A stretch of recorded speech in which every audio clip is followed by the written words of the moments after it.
Hey, thanks for clicking on the video. I plan to make some review type videos in this style real soon, but today I'm just doing a retrospective thingy because I just really want to talk about this stuff. So if you like this, there's more to come. Now let's begin. When I was just a kid, I used to love going to the public library when I could. You could use their computers to play free browser flash games. Almost everybody in my whole class of really small animals knew of at least a few websites full of flash games. It was quite a phenomenon. Games like Adventure Quest and sites like Newgrounds were big at the time too, but I'll talk about those individually. I want to focus on the smaller games today, so with all that out of the way, let's begin that countdown. Number 5. Warlords Call to Arms. This game is the rare total package. Warlords is a lane-based defense game that relies on your strategy and timing, and most importantly, how you budget your reward gold. You start by selecting a class to play as. You'll advance your team from the starting space on the map for your race to each adjacent space until you've taken over the whole world. If you mouse over an enemy space, it will give you a rough percentage of the difficulty you'll face, and as you can imagine, the larger territories are harder to beat than the smaller ones. And if you've got a stupid streak like me, you can face the demons in the north who have maximum difficulty and get steamrolled and have to surrender. But hey, you can do it if you want. You can do it. As I said before, the battles take place in a lane defense style. You must maintain each of the lanes, which usually means keeping up with your opponent's seemingly random unit placement. You can use space to send a single unit, or more preferably, go to settings and check the auto send units. When you get used to the controls, it helps in the fights later on. Also, every 20 kills, your team gets to send a charge by pressing Q, which sends your selected unit in all lanes.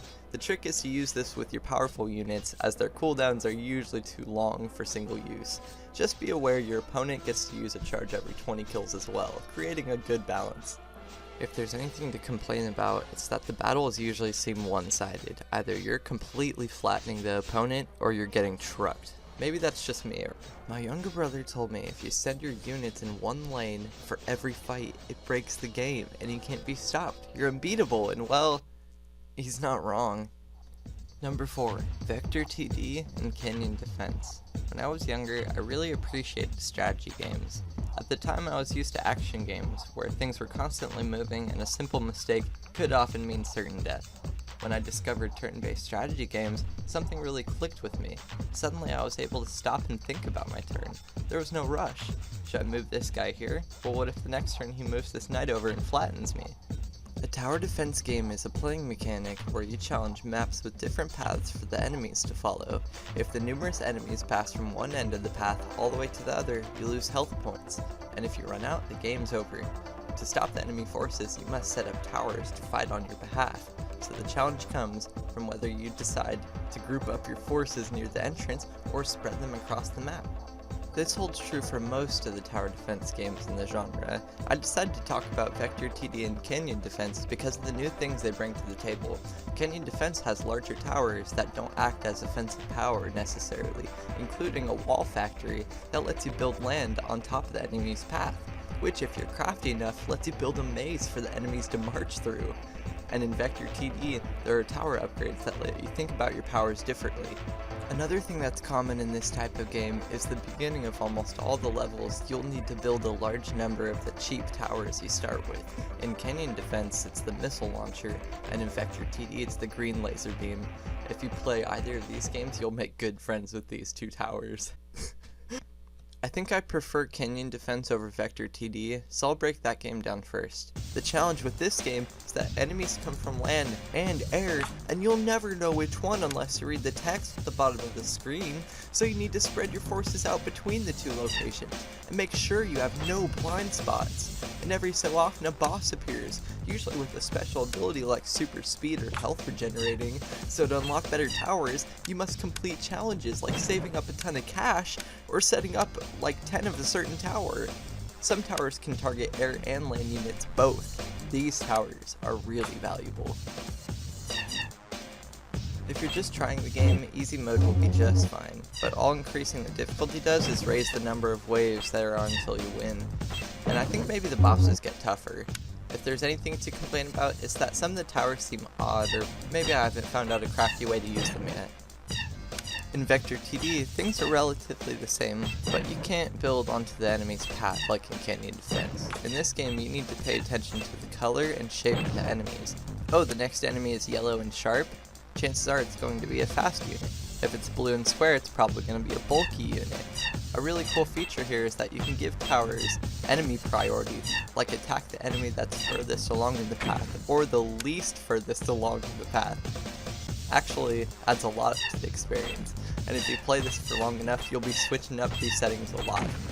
There are special rounds with the bonus enemy. Every time you destroy this bonus enemy, you get a bonus point, which can be spent on power upgrades, range upgrades, and even extra lives in case you're getting wrecked. And yes, the power and range upgrades can stack, so placing them together can artificially raise your odds. The difficulty is partially determined by how many corners there are in your map, the hardest being a straight line and a level titled no left turns.